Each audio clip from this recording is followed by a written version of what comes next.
Today we're talking about key behaviors that will take you to extraordinary. And I'm not recording this episode because I have mastered every one of these behaviors. I'm recording it because I've lived long enough to see what choices elevated my life and what choices held me back. I've spent a lot of time thinking about what separates an ordinary life from an extraordinary one. Not what makes one human being more valuable than another. Every person has value. But I'm talking about the difference between people who intentionally build strong, meaningful, disciplined lives and people who spend decades reacting, drifting, and wondering where all the time went. Most people follow the crowd and then wonder why their lives look like everyone else's. But you're listening to the Leading Life podcast because you want something more. You want to lead your life. You want to become stronger, wiser, more disciplined, more loving, and more useful to the people around you. You want to become extraordinary. Welcome to another episode of the Leading Life podcast, where we talk practical wisdom for leadership and life. I'm your host, Andy Zook, and I've learned that leadership is about how we show up for people, how we navigate change, and how we continue growing.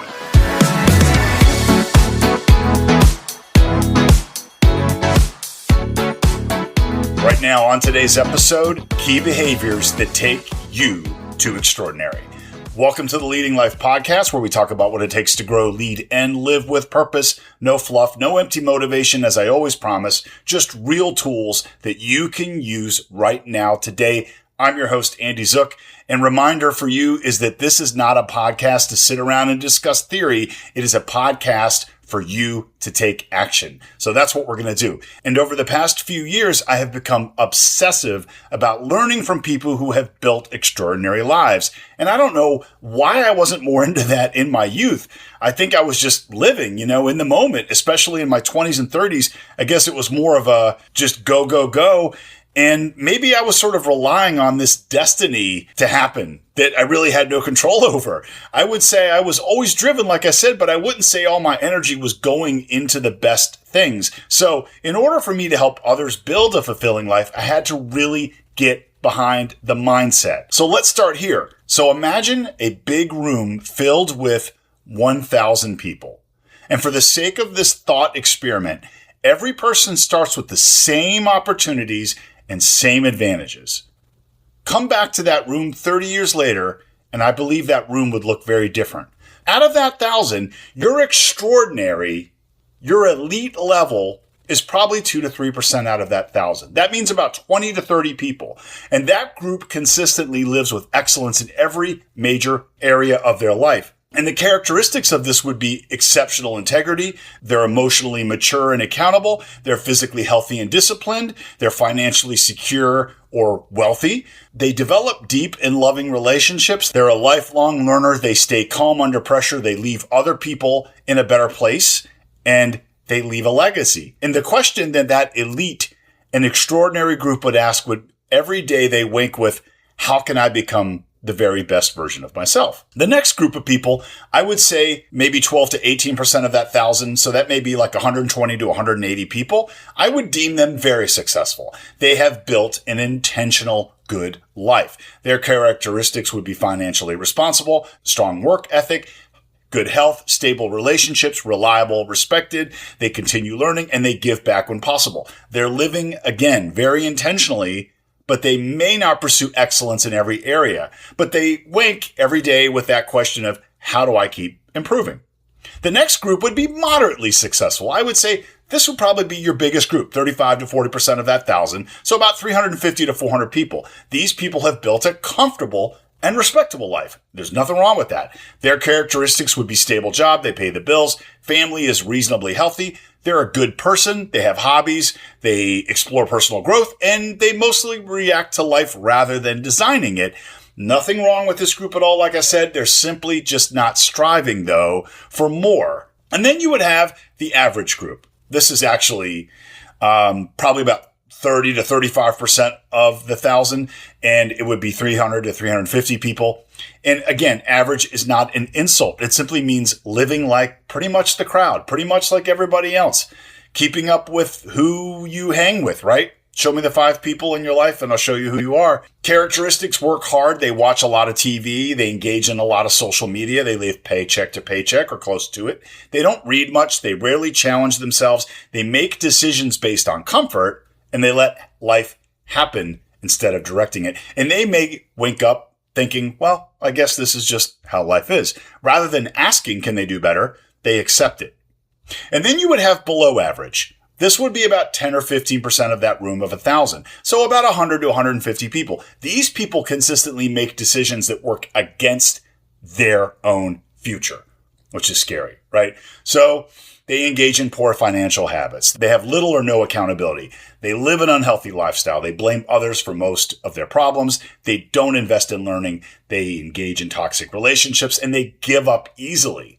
Again, this isn't about income or education. Someone can struggle financially because of bad luck or circumstances and still be deeply responsible and admirable. This category is about persistent patterns, though, of choices that made their life harder over time. And they might wake up with the question in their mind of, why does this keep happening to me?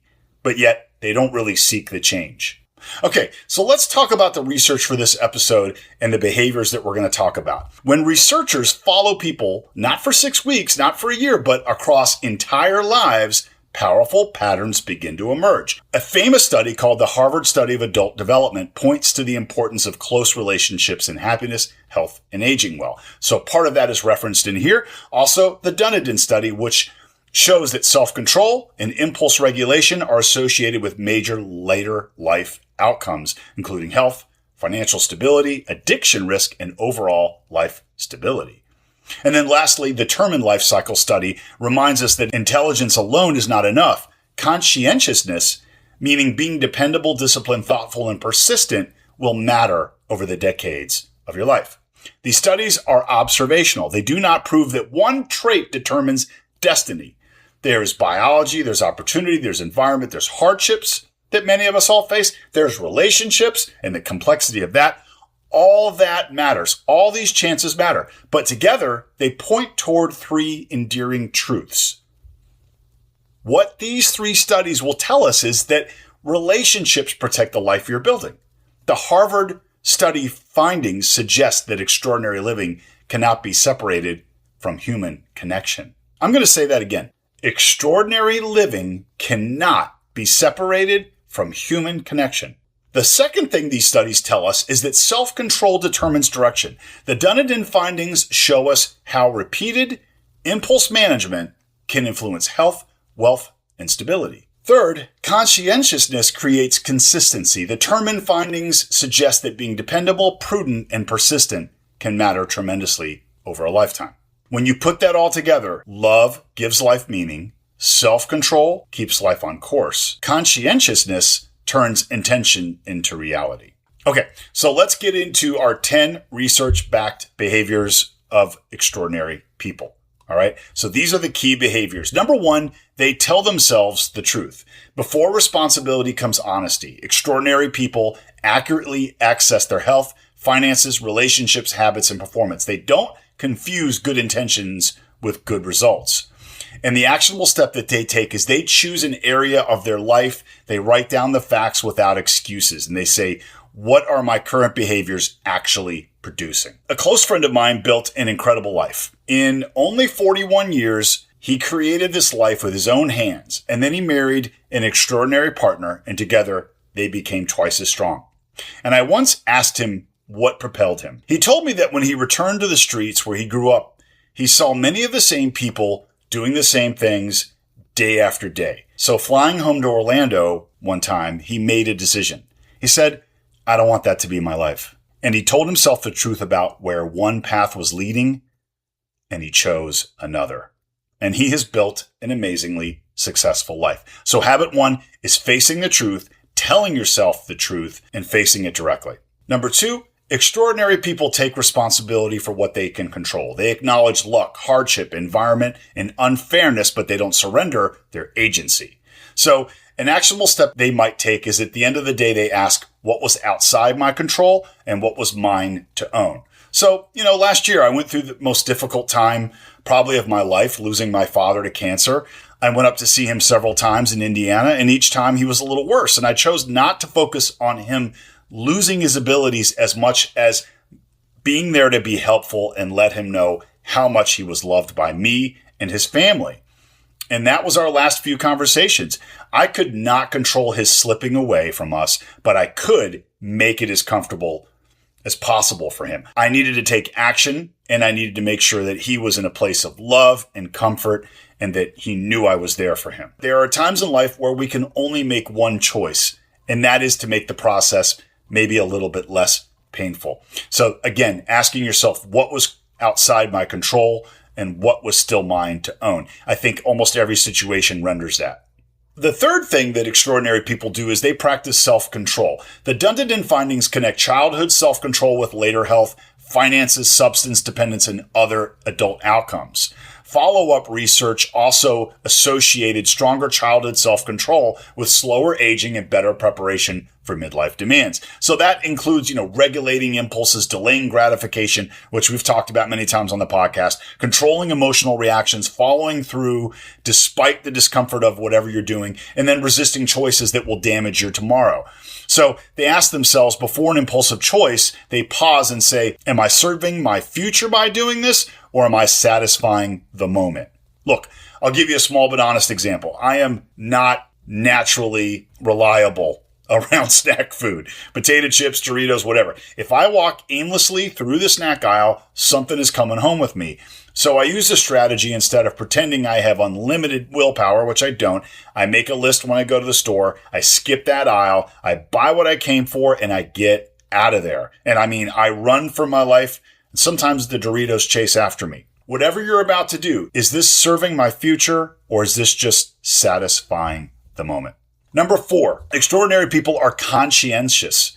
Conscientiousness is not a glamorous word, but it may be one of the most powerful qualities a person can develop. And the Terman research repeatedly associated that with dependability, prudence, persistence, planning, and responsibility. All of that led to longevity. The relationship is complex, but the broad pattern here is remarkably durable. So extraordinary people plan, they prepare, they show up. They finish, they follow through, they handle important details, and they do what they said they were gonna do. So for you, identify one recurring area where you are unreliable and install a system. Calendar it, automate it, track it, create a deadline. Talent gets attention. Reliability will build a life. Let's talk about Katherine Johnson. She was a powerful example of conscientiousness as NASA's mathematician. Her work required extraordinary precision. She calculated trajectories for some of America's earliest space missions, including Alan Shepard's historic flight. And when NASA began relying on electronic computers, John Glenn reportedly wanted Johnson to personally verify the machine's calculation before his orbital mission.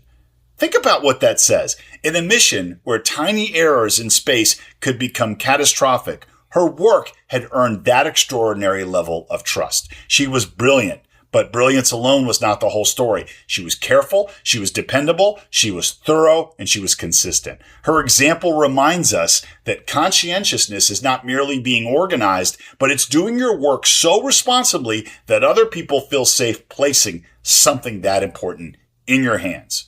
Most of us will never calculate a spacecraft trajectory, but the standard still applies. Can people trust your preparation? Can they trust your attention to detail? Can they trust you to follow through? Number 5, extraordinary people invest deeply in relationships. The Harvard study of adult development was designed to examine psychosocial predictors of healthy aging, and that included relationships, careers, health, and adjustment across adulthood. Its central public-facing conclusion has been that strong relationships are crucial to well-being and aging well. Relationships should not be presented as something successful people attend to after they finish achieving. They are part of the achievement. And so I think extraordinary people ask, who do I want beside me in 10 years from now? And what am I doing to protect that relationship today? It's funny. I left work after 30 years, and there were many people that were by my side for almost that entire 30 years. Deep, long relationships. And when I retired from my last job, my phone literally went silent. I would innocently check it in the morning, nothing. right? I would look back at it around noon and nothing, no text, no nothing, no call. And at first I was kind of surprised, like, whoa, what did I mean to everybody in the organization? But within that surprise was the realization that many of my friendships were only work related. And once I wasn't there for them anymore, there was no need for me. So that forced me to sit back and really look at who was consistently showing up in my life. And so my herd of friendships got thinned out really quick. And I had to say to myself, well, you know what I'm going to do is focus on creating more depth to the very few relationships that I have, because they're the ones that matter. I could spend more time building more depth with my stepdaughters and my sons-in-law, and obviously deepen the relationship with my spouse.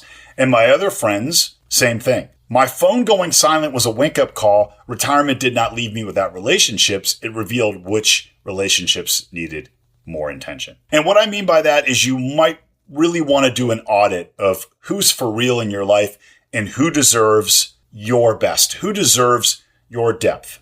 All right, number 6, extraordinary people regulate emotions. Yeah, this overlaps with self-control, but deserves its own behavior because emotional regulation affects marriages, careers, our leadership, and judgment. They do not let a temporary feeling choose a permanent response. So when they're triggered, they stop, they take 3 slow breaths, and then they ask, what response will I respect tomorrow? Emotional regulation does not mean having no fear. It means maintaining enough control to make the next good decision while fear is present. Think about Sully, right?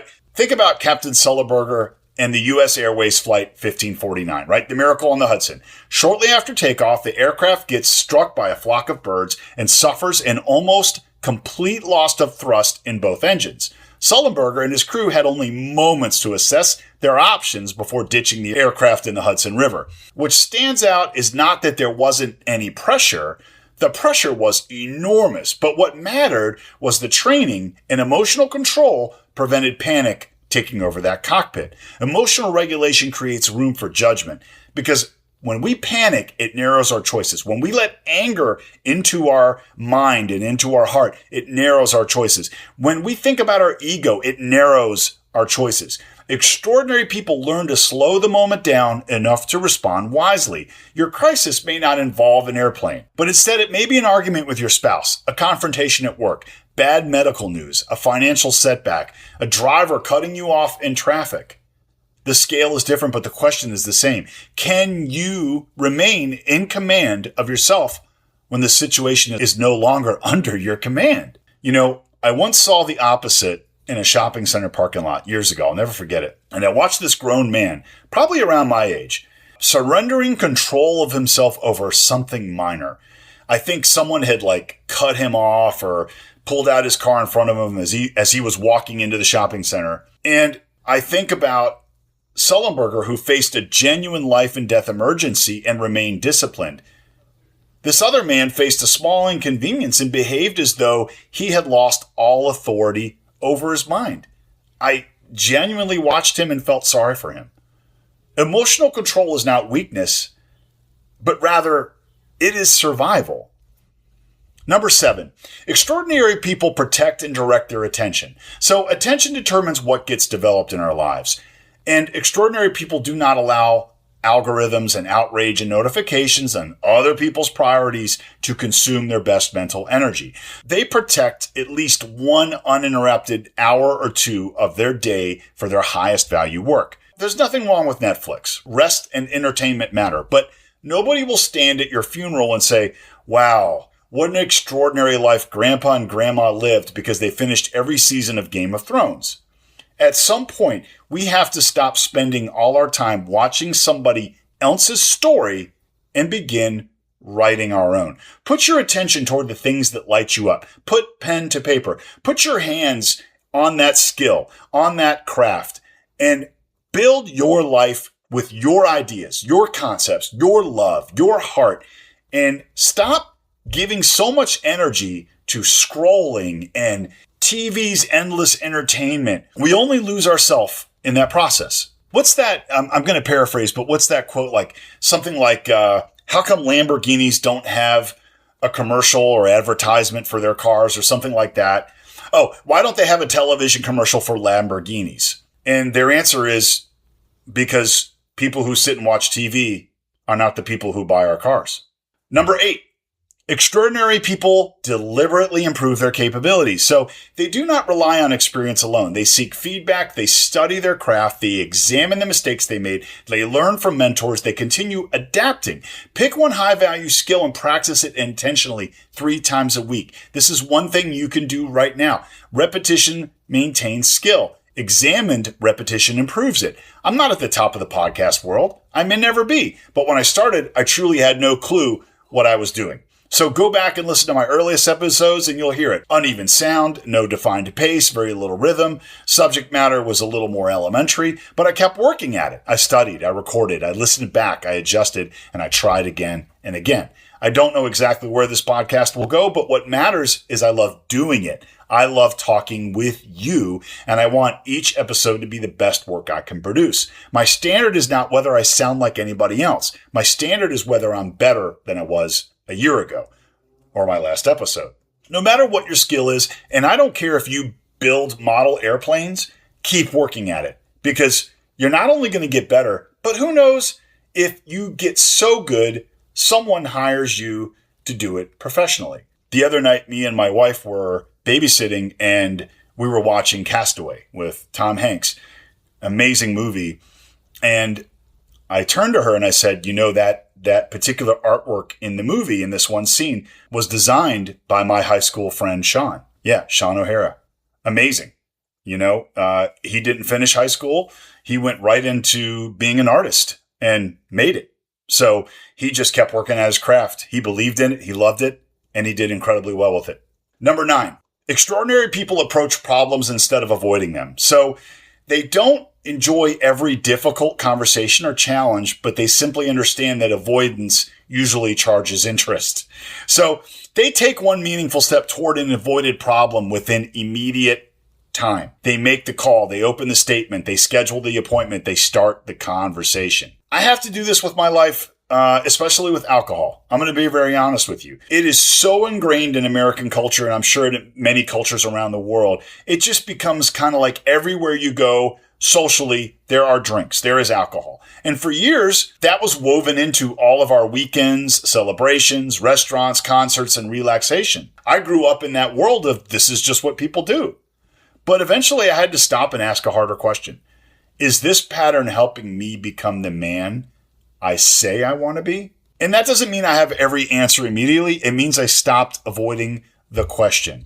Extraordinary people approach problems instead of avoiding them, or just accepting that that's the way it is.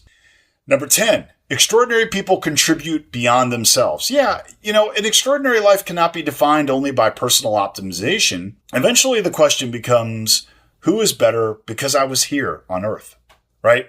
So they teach, they mentor, they encourage, they introduce, they serve, they create, they help someone without requiring recognition or praise. Let's talk about Dolly Parton. She's a beautiful example of contribution beyond personal achievement. She had already built extraordinary success in music and entertainment. But in 1995, she launched the Imagination Library in her home county in Tennessee.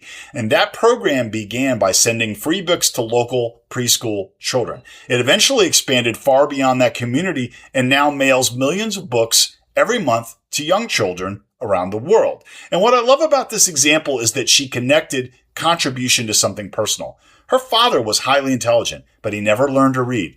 She created the program partly in his honor and has described it as one of the most meaningful things she's ever done. And that is what extraordinary contribution looks like. You take something life taught you, perhaps even something painful, and you turn it into opportunity for somebody else. Your success stops only being about what you can accumulate, and it becomes something you release. Something that continues traveling into lives you may never even see.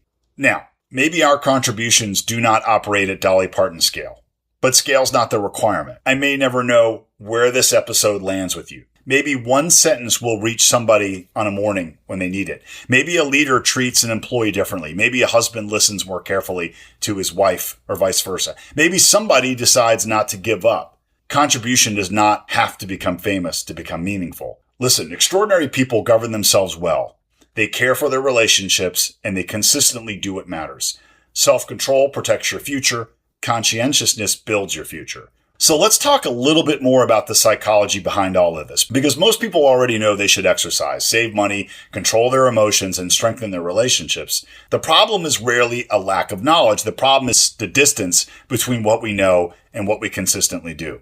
And our brains prefer immediate rewards. Human beings naturally feel the pull of what is easy, comfortable, and available right now. The snack tastes good. The purchase feels exciting today. The angry response feels satisfying now. But the consequences usually arrive later.